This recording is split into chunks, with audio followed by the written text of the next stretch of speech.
Salve pessoal, tudo bem? Está no ar o episódio 92 do podcast da Página 5. Aqui Rodrigo Casarim.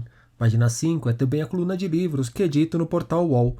Estou no Instagram como página.5, no Twitter como @rodcasarim e no Telegram, só procurar pelo grupo Página 5. Nesta semana temos festa. O podcast acaba de completar 2 anos de vida. Quer dar um presentão para o programa? Indique ele para os amigos que também curtam livros, literatura ou os assuntos que normalmente pintam por aqui. Ajudar a Página 5 a chegar a mais gente é uma ótima maneira de dar uma força para o meu trabalho. Na semana passada, Ricardo Lísias anunciou que o seu Diário da Catástrofe Brasileira, ano 1, O Inimaginável foi eleito, não seria inscrito no Prêmio São Paulo de Literatura. A decisão foi tomada por conta da presença de Eduardo Wolff e Martim Vasques da Cunha na curadoria da premiação. A curadoria também conta com Lígia Ferreira e Cláudia Lage, com quem conversei no episódio 74 aqui do podcast. Numa mensagem, Lísias apontou que se recusava a conversar com, abre aspas, duas figuras de extrema-direita, fecha aspas, referindo-se ao Wolff e Vasques da Cunha. Diário da Catástrofe é, claro, um diário, mas é uma obra que também pode ser lida como um romance. Daí a necessidade de diálogo com a curadoria de um prêmio focado exclusivamente nesse último gênero. Não teria como iniciar o papo que vocês ouvirão a seguir por outro ponto. O convite para que Lísias me desse uma entrevista, no entanto, aconteceu cerca de uma semana antes do que rolou com o Prêmio São Paulo.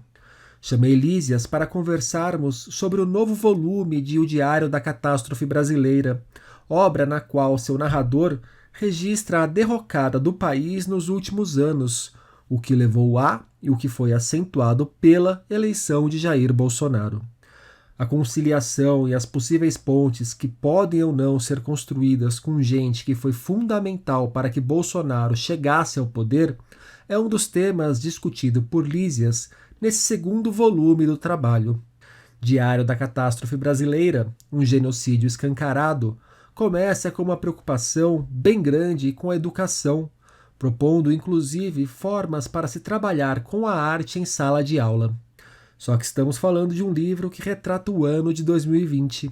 Daí que o diário paulatinamente se transforma num documento sobre a chegada da pandemia por aqui e o aniquilamento provocado pela Covid-19 e pelas decisões do governo federal em relação ao coronavírus. Na entrada do dia 12 de setembro, lemos: Não quero que retornemos ao mesmo momento anterior à eleição do pior candidato da história eleitoral brasileira.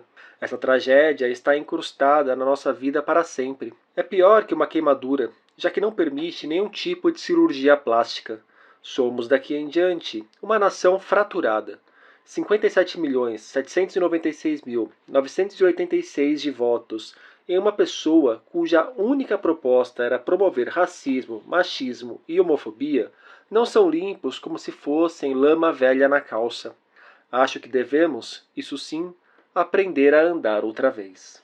Lísias é também autor de romances como O Livro dos Mandarins, O Céu dos Suicidas, Divórcio e A Vista Particular. Doutor em literatura brasileira pela USP, em 2017 foi envolvido numa disputa judicial após ser forçosamente exposto como a mão e a cabeça por trás de Diário da Cadeia, com trechos da obra inédita Impeachment, assinado pelo pseudônimo Eduardo Cunha. O conservadorismo no meio artístico, especialmente na literatura, e a violência que marca a história do Estado brasileiro foram outros assuntos do papo que vocês ouvem agora. Ricardo Lísias, obrigado pela presença aqui no podcast da Página 5. Lísias, para situar o ouvinte, a gente está tendo essa conversa no dia 20 de agosto, uma sexta-feira. O episódio só vai ao ar daqui uma semana, no dia 27, mas a gente começa a conversar um dia depois que você anunciou que não irá participar do Prêmio São Paulo de Literatura por conta da presença de gente da extrema-direita, você mencionou, na curadoria do prêmio. E você resolveu não inscrever o seu livro porque a inscrição exigiria uma conversa com os curadores. Essa conversa, imagino eu, seria para explicar a possibilidade de se ler o diário como um romance, já que o Prêmio São Paulo de Literatura é exclusivo para romances. Inclusive, a gente já tem leituras como a do Tiago Ferro, propondo a leitura do diário como um romance. É essa conversa que você não gostaria de ter com eles? Exato, é exatamente isso. Ocorre que o livro entra por um acordo entre que eu fiz com a editora, ele será inscrito em todos os lugares possíveis, ele será escrito na categoria romance. Então, por exemplo, no Prêmio Jabuti, ele já foi inscrito na categoria romance. E na categoria romance, nesse caso do Prêmio Jabuti, ele está habilitado, né? Ou seja, é, aparentemente o debate não haverá necessidade. No Prêmio São Paulo haveria, pode ser que houvesse essa necessidade. Eu já tive uma questão anterior com a curadoria do Prêmio São Paulo, quando queriam que eu entregasse um RG do Eduardo Cunha, né? Eu fiz o livro com o pseudônimo Eduardo Cunha, quando foi inscrever, eles queriam um RG do autor. E eu expliquei, né, para os curadores a situação toda. Pois eu acabei desclassificado via diário oficial, mas, enfim, era a discussão que eu queria fazer. O livro Diário da Catástrofe Brasileira, como houve já nessas leituras críticas, também na argumentação que eu pretendia fazer, ele se trata de uma obra artística, né? Eu pretenderia fazer essa divulgação, mas com esse tipo de presença na curadoria, eu não posso sequer instalar um debate com essas pessoas, né? Não vou sequer me dirigir a eles, né? Então eu preferi, a editora já estava no processo de inscrição, eu acho que a inscrição já tinha sido inclusive realizada, eu pedi para que a editora retirasse a inscrição diante dessa situação, né? Por que que você não poderia sequer se dirigir a eles?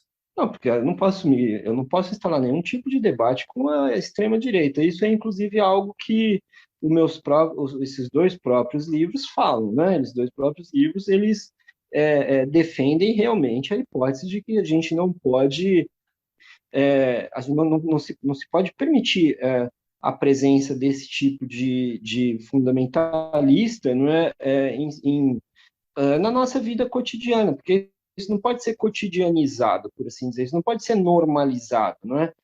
Essas pessoas não podem fazer parte de instâncias da vida comum, não é? Não são pessoas que ajudaram a engrossar o caldo, que levaram ao genocídio, né? E pessoas que não fizeram nada quanto a isso, elas continuam pensando exatamente as mesmas coisas, dizendo exatamente as mesmas coisas, não é? Eu tenho a impressão, inclusive, que uma das funções desse governo era justamente trazer, dar força para que esse tipo de pessoa se instaurasse nesses espaços, porque era muito difícil, se eu diria, talvez impossível, de ver uma pessoa como essa, ainda mais duas, ou seja, metade do conselho curador, pessoas deste nível, em um conselho curador 5 anos atrás, não é? Eu teria que ficar pensando muito tempo, mas eu acho que todos os meus livros, desde que existe o Prêmio São Paulo, todos os meus livros foram finalistas do Prêmio São Paulo, acho que com exceção do Divórcio, né? Portanto, eu sabia o nome dos curadores. Não tinha ninguém nem parecido. Isso é uma coisa muito contemporânea, né? Lamentavelmente, as pessoas do meio não têm dito nada. No segundo volume do diário, Um Genocídio Escancarado, você, ou o narrador, para ficar mais próximo da proposta de romance mesmo, passa pela questão das personalidades que dialogam com gente que apoiou e endossou o discurso do Bolsonaro. Você dedica até uma parte considerável, você ou o narrador, voltando para o jogo do romance, a comentar uma participação do João César de Castro Rocha numa das lives com gente, não sei se foi com gente do MBL, ligada ao MBL, ou se não era do MBL, mas gente que apoiou o Bolsonaro, endossou todo o discurso do Bolsonaro e mesmo depois das coisas acontecendo, ainda continuava apoiando esse governo. Como que você vê essa questão exatamente do não ter um diálogo na nossa vida cotidiana? A gente teria que romper com essas 58 milhões de pessoas que votaram no Bolsonaro, não está todo mundo desses 58 milhões no mesmo balaio. Onde está essa linha de corte aí? E existe algum tipo de possibilidade de aproximação, se não com o todo, pelo menos com uma parte? Não, eu acho que desde que ocorreu o surgimento enfim, desde que o governo nazi-fascista atual tomou posse, muitas das pessoas que propiciaram que ele tivesse essa ascensão, não só se arrependeram, como fizeram bastante coisa para combater o erro, né? Para corrigir a questão é simples, as pessoas que nada fazem, né? Nada fizeram, é apenas uma espécie de pequeno rebranding, assim, nas suas colocações, para que simplesmente pudesse resistir, pudesse que o seu passado fosse esquecido, né? Sem que nada tivesse sido corrigido. Então, por exemplo, esse próprio movimento MBL, ele infernizou a vida dos professores brasileiros, tendo causado, inclusive, a demissão de diversos professores, problemas psicológicos em diversos professores, enfim. Depois disso, eles resolveram, sem que sobre tudo que fizeram, né? Eu tenho a impressão que esse é o grande equívoco do trabalho do João César, que de resto escreveu um livro ótimo, um livro excelente, mas que a gente repara no próprio livro, como quando ele vai lidar com os jovens extremistas, ele amansa. Né? Ele vai muito mais leve do que quando ele lida com os outros, por algum tipo, qual a razão eu não sei, mas esse é o resultado, né? Então, ou seja, se um intelectual desse porte se dispõe a legitimar essas pessoas, o que vai dar a impressão? Vai dar a impressão de que a ação dessas pessoas é uma ação normal, ou seja, você infernizar a vida de professores por anos e depois você falar simplesmente, deixa para lá, é normal. Quando que essa infernização da vida dos professores já se tornou um trabalho cotidiano. Agora ela já foi naturalizada. Então é a mesma coisa, você coloca dois extremistas, duas pessoas que não têm a mais remota noção de trabalho artístico, né? São pessoas defensoras de uma arte pré-realista, né? No júri de um prêmio literário importante, isso está naturalizado, né? Isso está naturalizado. Pessoas que engrossaram o caldo para que o Brasil chegasse a um governo nazifascista sem que elas sequer dissessem qualquer coisa como nossa, que coisa chata, que coisa triste, que governo ruim, não é? Ou seja, eu acho que essa é a situação como um todo. E eu, pelo menos, mesmo que seja sozinho, eu, pelo menos, não vou aceitar uma coisa dessa. Parece até que nosso papo foi ensaiado, porque a minha próxima pergunta seria justamente no sentido desse conservadorismo, é, até pegando você ter que apresentar uma cédula de RG do Eduardo Cunha para poder escrever um livro escrito com o pseudônimo, que na verdade não era nem para ter sido revelado quem era a mão por trás da obra, já denota um tanto desse conservadorismo que existe no meio artístico. Mas o meio artístico é um campo que normalmente é visto como progressista. E você já faz um tempo que vem batendo nessa tecla que, olha, pode até ter um discurso progressista para algumas questões, mas é na essência relacionado ao próprio trabalho, principalmente conservador. E aqui eu coloco você porque é um discurso que eu vejo você em entrevistas, você se posicionando publicamente sobre isso, não só o seu narrador no diário. Em determinado momento do segundo volume do diário, eu leio: o leitor conservador, esse da literatura do outro mundo, além de tudo é um trouxa, gosta de ser enganado. Aí está, porque o Brasil insiste nessa arte passadista. Para quem não consegue captar o que é esse conservadorismo na arte, Lísias, você pode me explicar, por favor? Claro, sim, o que eu queria dizer, uma coisa com clareza, é o seguinte: se você pega o meio literário, eu vou te dar um exemplo concreto, um exemplo básico que fica de fácil explicação. Se você vai fazer uma eleição para presidente, ou uma, uma pesquisa para presidente, durante a Flip, durante qualquer uma das Flips, não é? O atual presidente não vai ser eleito para nada, para absolutamente nada. Ele vai ficar em último lugar. Eu não tenho nenhuma dúvida quanto a isso. Se você fizer uma eleição durante, sei lá, qualquer grande evento literário, você vai conseguir qualquer pauta progressista vai realmente ser eleita, e as pessoas são mesmo assim, e eu tenho a impressão que isso é sincero mesmo.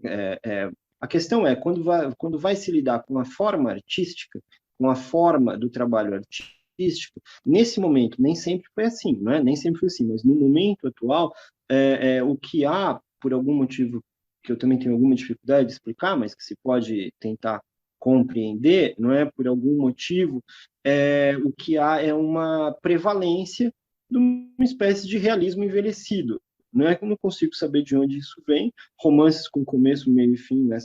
As coisas mais ou menos têm uma espécie de, como eu posso dizer, é, e também uma coisa, uma espécie de chapa-branquismo já colocado. Há exceções, várias exceções, evidentemente, como há em várias outras coisas, mas o establishment, como grupo, não é? Ele é um establishment adesista. Né? Nesse momento, eu estou dizendo, né? Adesista e formalmente falando, que nada impede que daqui tudo isso mude, talvez esteja mudando já, não é? Mas é isso que ocorre, né? Assim, há uma luta também muito grande para que não se tenha tensão no meio, né? Para que não se tenha tensão. É bastante diferente do que ocorre na Argentina, por exemplo. Você pode mencionar o que ocorre na Argentina, um exemplo do que ocorre na Argentina, onde há, Tensão então, o tempo deduz essa todo. tensão? Tensão o tempo todo, né? Todo tipo de instauração de debate sem nenhum constrangimento, né? Sem nenhum constrangimento. E é muito difícil que a gente consiga outra coisa também, não é? Você tem parece que há justamente isso, o que parece que há uma solidificação do modelo realista de literatura, que pode estar mudando, por exemplo, é, há uma série de trabalhos artísticos já há algumas décadas vêm sendo realizados em muitos países, em muitas tradições, em que a questão da autoria e a questão da assinatura ela já está contestada. Para dizer outras coisas, para não dizer se está quase diluída, né? Ou, por exemplo, aqui no as pessoas aqui no Brasil ainda se tem as pessoas ainda acreditam em gênero literário, né? Assim, dado o exemplo que você disse, tem que entregar RG de autor, essas coisas todas, né? Mas há uma tradição em muitos países de já a questão do nome que assina a obra fazer parte da obra, todo esse tipo de procedimento, né? Provavelmente, aparentemente, isso também ocorreu no Brasil, mas no Brasil, quando isso ocorre de início, o que há é uma espécie de grande recusa, assim, recusa constrangida desse tipo de modelo, né? Agora, quando aí algumas obras icônicas desse tipo de modelo começam a ser traduzidas, né? E as pessoas veem, poxa, quer dizer então que fazem isso na França, como é o caso da Annie Ernaux, ela vai começar, aí sim começa-se a haver uma leitura diferente no Brasil, coisa que a Annie Ernaux estreia em 1983, né? 1983, só que acho que, quer dizer, então, é, com a importação com o conhecimento desses modelos, talvez parece haver uma espécie de amortecimento, né? Para quem estiver nos ouvindo, então, há 2 programas atrás, um papo com a Rita Matar foi justamente sobre a Annie Ernaux, a partir de O Lugar. Posso falar só uma coisa? Eu ouvi o seu programa sobre a Annie Ernaux, teve um momento muito interessante, que foi o seguinte, o momento em que você perguntou qual foi o gênero que o livro da Annie Ernaux estava registrado, né? Esse registro que precisa fazer ficção, não Aham. ficção, houve essa pergunta, né? O livro Os Anos, que é o primeiro a sair aqui no Brasil, que faz poucos anos, 2 ou 3 anos atrás, né? Foi registrado como um livro de não ficção, tá lá, biografia está registrado. O livro O Lugar, que acabou de sair, está registrado como uma obra de ficção, né? Não que o que eu estou querendo dizer com isso, você repare como há um absoluto desnível na situação toda. Passa 2 anos ou 3 anos, ele já é lido como uma obra de ficção, né? Aham. Sendo que, na verdade, esses gêneros eles não dão mais conta dessa. Não há nenhum dos dois está correto e nenhum dos dois está errado. Entende? Os dois estão certos e os O dois livro estão comporta os dois errados. ao mesmo tempo, né? Exatamente isso. Exato, é isso mesmo, comporta os dois. Ou seja, há uma. Não se pode realmente mais falar nisso. Como a questão da autoria também é muito mais difícil de ser dita, de ser discutida agora, né? Mas enfim. É, Mas sobre os franceses, eu ia te perguntar, não, ia nesse sentido do porquê esse interesse tão grande pelos franceses, neste momento, inclusive, e quais são os autores, especialmente da França, que têm te chamado a atenção? Eu sei que você é um grande fã da Annie, inclusive.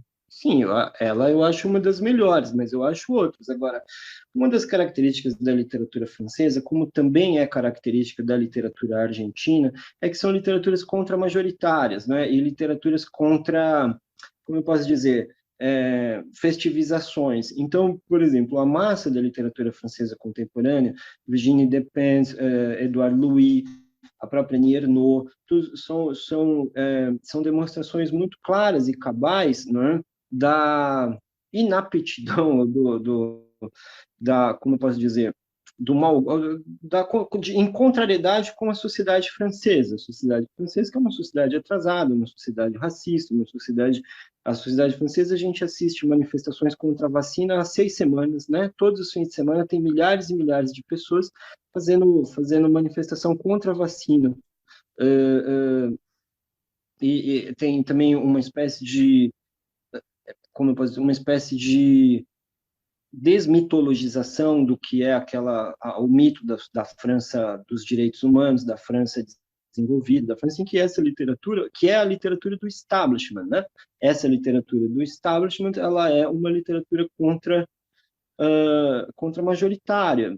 Enfim, eu acho, pelo menos, através de criação de formas artísticas alternativas, não realistas, né, completamente voltadas para uma questão mais propriamente literária. Voltando aos diários, Diário da Catástrofe Brasileira. O primeiro volume se inicia após a eleição do Bolsonaro, com o governo do Bolsonaro. O título do primeiro volume, o subtítulo, aliás, é O Inimaginável Foi Eleito. Esse foi eleito já a cena ali para as eleições de 2018, então antes dele chegar ao Planalto de fato. Mas essa Sim. catástrofe nossa, me parece, não começa com a eleição do Bolsonaro. A eleição do Bolsonaro é mais já um episódio dessa catástrofe que vem se arrastando há algum tempo. Você Exato. tem clareza ou ideia ou alguma suposição de onde começa essa nossa catástrofe, Lízias? Existe um momento específico que ela inicia? Eu acho que ela é formadora do Estado brasileiro, né? No segundo volume, eu tento, por exemplo, fazer uma espécie de genealogia, uma espécie de história das chacinas que o Brasil viveu. E há uma chacina, por exemplo, em Canudos, né? No século XIX, uma chacina que fica movida pelo exército, que fica sem punição, né? Há um histórico de chacinas que passam ao longo dos anos. Então, a violência contra classes sociais mais baixas, ela é formadora do Estado brasileiro. O que me parece haver de diferença, e essa diferença se tornou uma diferença um pouco mais forte agora, é que com esse governo ela se tornou uma violência escancarada, se tornou uma violência assumida à luz do dia. As outras eram coisas escondidas, coisas ocultas, não é? Em que depois o establishment da sociedade fazia de um pouco dourar, ainda embora trabalhasse para que não houvesse punição, como nunca houve, né? Do Cone Sul, o Brasil é o único país em que não iniciou nenhum tipo de procedimento de punição dos militares contra a ditadura, visto, olha só o que está acontecendo conosco diante disso, né?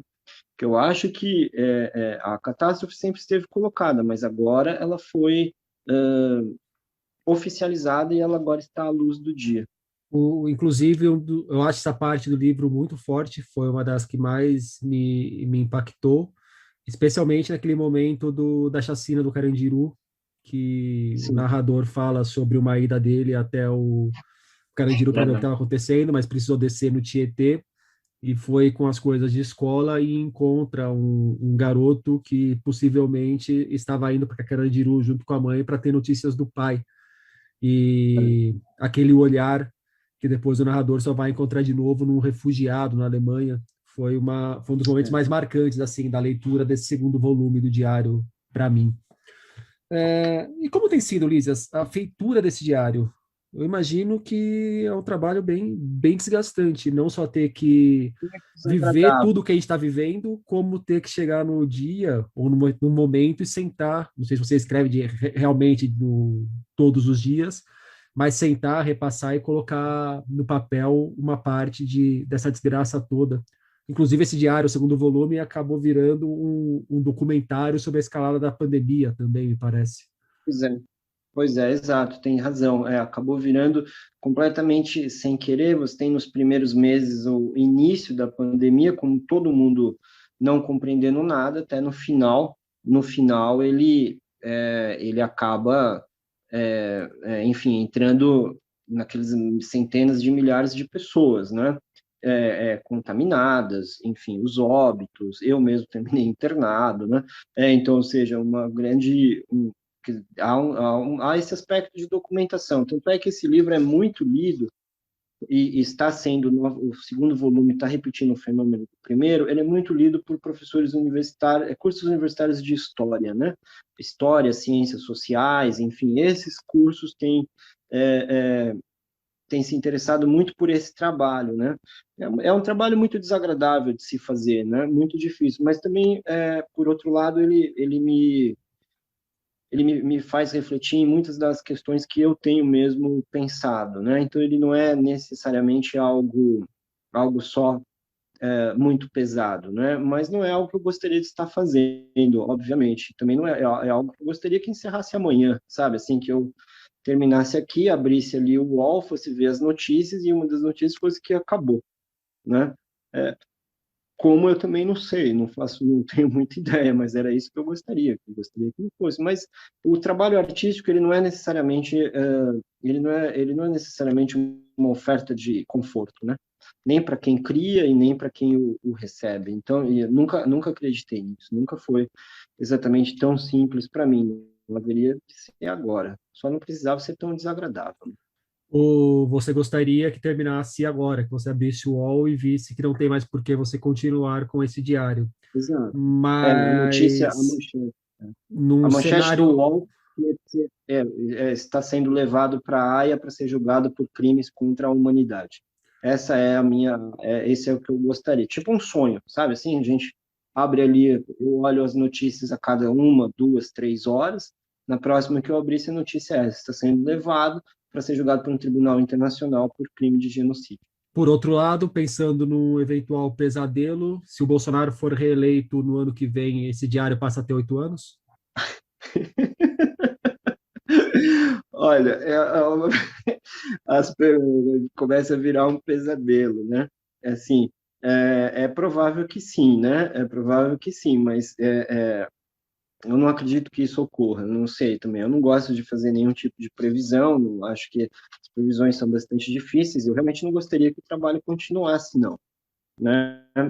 Esse é o meu grande desejo, que ele não continuasse. E eu gostaria também de estar com toda a minha consciência do tamanho do trabalho, não é?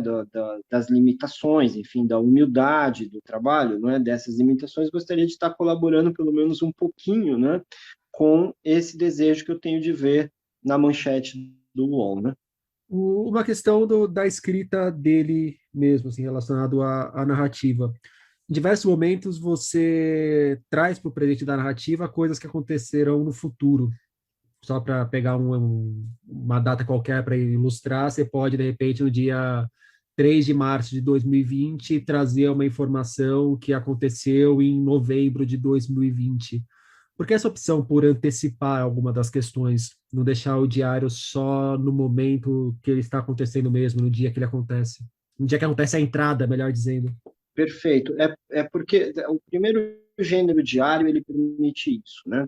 Em segundo lugar, o fato do gênero diário não ser exatamente tratado aqui com pureza, ele já eu já tento fazer uma espécie de dissolução do tempo cronológico, né? Como se fosse algo de um tempo romanesco também.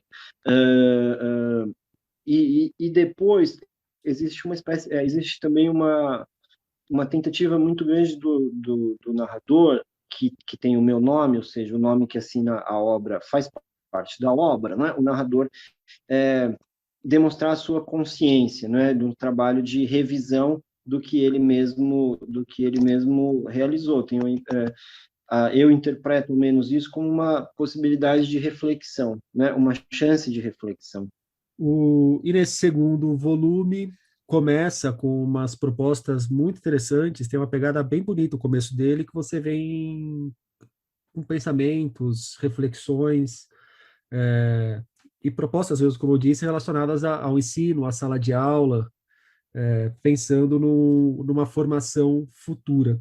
Aí depois vem o ano, atropela tudo, vem a pandemia, vem a desgraça em cima de desgraça, mas mais para o final você volta não exatamente nesse ponto da escola, mas pensando no adiante, quando ali você vai dialogar com Enk e falar da importância de reconquistar os espaços de imaginação.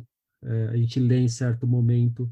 Qual que é a importância, Lisa, desse reconquistar espaços de imaginação e voltar a pensar de verdade na base para que haja uma mudança real nesse caos que estamos vivendo? Tá faltando imaginação para a gente sair disso também, né? Exato. A sua pergunta ela é excelente e ela é muito cara para mim, porque esse livro estava planejado para ser outra coisa. O Diário da Catástrofe Brasileira, ano 2, era um livro dirigido a professores e que esse modelo que você identificou no começo, ele iria chegar até o final do ano. Esse é o plano, só que aí em março as escolas fecham, como você disse, e eu quebro a cara, né? E eu quebro a cara, então eu preciso refazer. Mas, primeiro, eu fiquei e continuo ainda muito impressionado com o que aconteceu com os professores, além de estar muito solidário, né? Eu tenho a impressão que os professores, como categoria, eles formam a categoria que mais sofre com a ascensão da extrema-direita. Vide, por exemplo, as declarações eugenistas que foram feitas ontem pelo ministro da Educação, né? Não há nenhuma outra, são declarações nazistas assumidas do ministro da Educação com relação a crianças com necessidades especiais, ou seja, eu queria lidar com essa categoria. Acaba que não deu exatamente certo, porque justamente as escolas sofreram bastante, né? Agora, você veja a questão da imaginação que você diz, né? Ela também é fundamental, porque a gente precisa, inclusive, criar novos... E a arte, ela serve muito para isso, porque a arte, ela vai criando e oferecendo novos modelos, novas propostas, não é?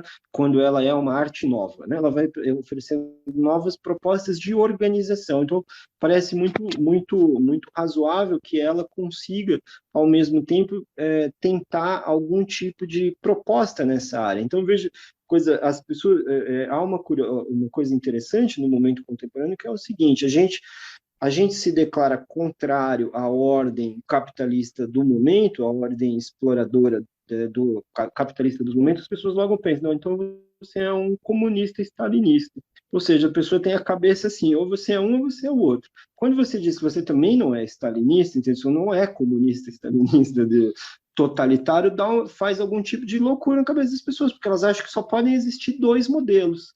Entende? Quer dizer, então é preciso realmente algum tipo de trabalho reflexivo e imaginativo para que se imaginem novas formas de sociedade, né?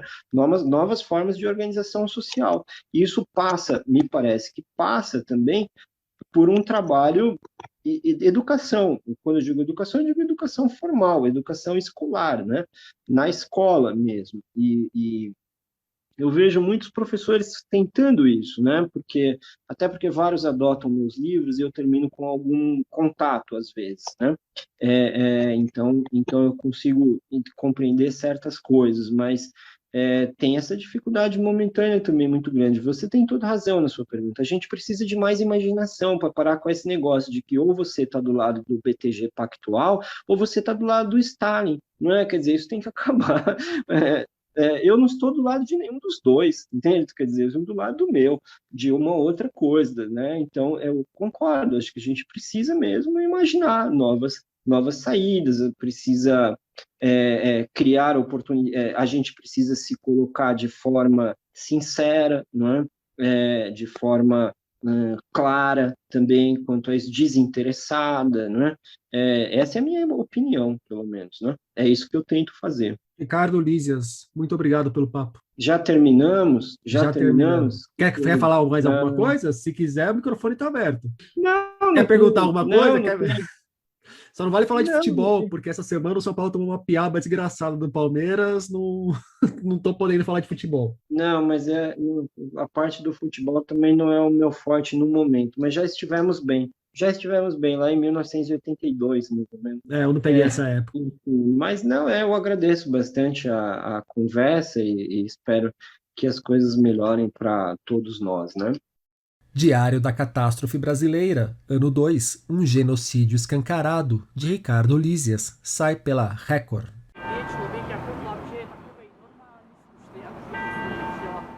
Nada era muito claro naquele momento. Se alguém perguntasse, eu não saberia dizer por que fazia aquilo. Nem alegre, nem triste.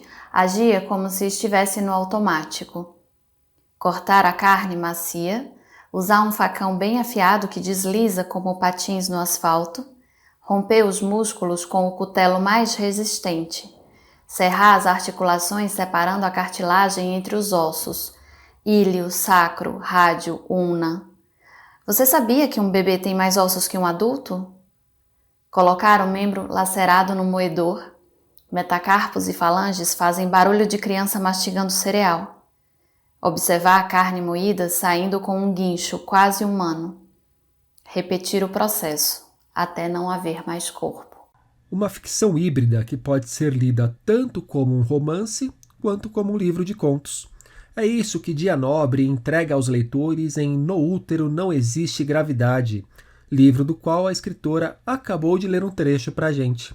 Dia é autora de O Teatro de Deus e Incêndios da Alma, 2 trabalhos de pesquisa histórica, e de Todos os Meus Humores, livro que serviu de primeiro contato para os leitores com a sua prosa poética.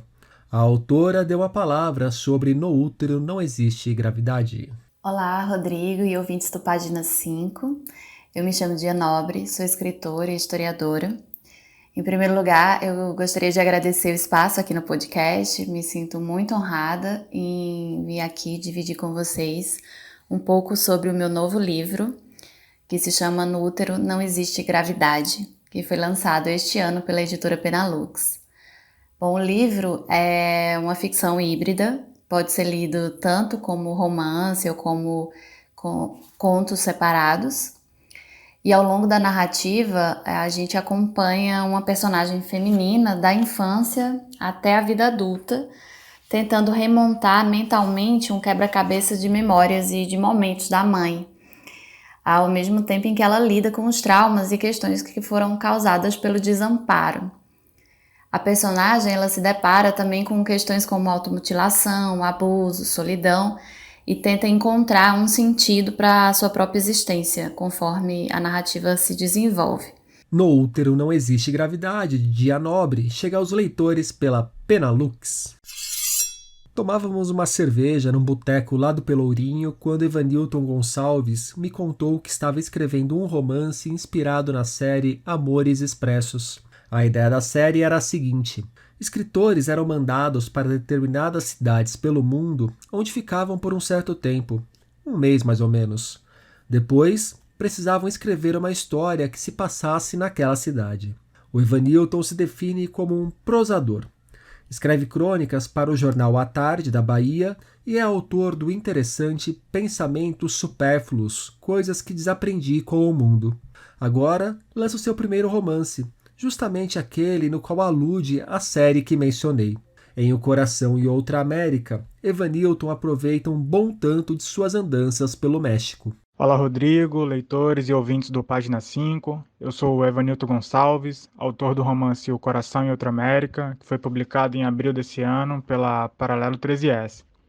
Bem, o livro conta a história de um revisor de textos que, diante da situação caótica de seu país, resolve viajar para o México, né? O personagem narrador, cujas referências remetem ao Brasil, chega ao país estrangeiro, instala-se em um apartamento alugado e passa a explorar a cidade do México. A partir das histórias contadas pelo porteiro, Efraim, ele vai conhecendo a origem mitológica das terras mexicanas e começa a refletir, né, sobre o seu lugar de origem e seu corpo no mundo. Antes, né, ainda no aeroporto, logo em sua chegada, o personagem narrador estabelece um certo contato com uma vendedora de uma loja de celulares, com quem depois vai passear, ou ele acredita, né, que vai passear, por vários lugares e percebem que possuem muito em comum. A cumplicidade entre eles vai crescendo, mas a tensão também aumenta. E o livro segue, assim, revelando as tensões cotidianas a partir de uma narrativa descontraída, né, atravessada por um mundo onírico, inusitado e um futuro que se deseja e nunca chega. É isso, desejo a todos uma boa leitura. O Coração em Outra América, de Evanilton Gonçalves, sai pela Paralelo 13S, dessas pequenas editoras que merecem a nossa atenção. A história de parte dos escritos de Franz Kafka é tão labirintosa quanto alguns clássicos que o escritor tcheco deixou, como O Processo e O Castelo. Kafka pediu para que, assim que morresse, Max Brod, seu grande amigo, queimasse todos os seus arquivos. A vontade do gênio não foi atendida, o que permitiu que tivéssemos acesso a um pedaço bem importante de sua produção literária. Em 2016, foi descoberto num apartamento de Tel Aviv documentos de Kafka que permaneciam encaixotados, longe de museus e grandes arquivos. Esse achado descambou numa batalha jurídica com toques kafkianos, entre a senhora que os mantinha em casa e os estados de Israel e da Alemanha. Todo esse imbróglio está contado no livro-reportagem O Último Processo de Kafka, a disputa por um legado literário, de Benjamin Bellint, que acaba de sair no Brasil em tradução de Rodrigo Breuning. É o Rodrigo quem fala um pouco mais sobre a obra. Todo mundo conhece Kafka, mas até pouco tempo atrás, pouca gente sabia que inúmeros manuscritos e documentos dele passaram quase meio século juntando pó, totalmente desorganizados, num pequeno apartamento em Tel Aviv. E ninguém sabia ao certo o que havia no meio desses papéis. Podia ser que houvesse alguma coisa inédita ou algo que lançasse nova luz sobre a obra do Kafka, o que é bastante espantoso, porque ele é o tipo do autor de quem até um rabisco num fragmento de guardanapo já seria considerado uma relíquia sagrada. Então, esse livro conta a história fascinante da longa batalha judicial da velhinha solitária com quem ficaram esses papéis contra litigantes 1000 vezes mais poderosos do que ela. E é também uma biografia do Kafka, uma biografia do Max Brod, o grande amigo dele que se recusou a queimar os tesouros que o amigo tinha deixado, e ao mesmo tempo esse livro é uma grande reportagem e uma grande obra de crítica literária. O Último Processo de Kafka, a disputa por um legado literário, de Benjamin Bellint com tradução de Rodrigo Breuning, chega aos leitores pela Arquipélago. E por hoje é isso aí, pessoal. Indica o podcast pros amigos e pros inimigos. Um abraço, um beijo, um aperto de mão e até a semana que vem.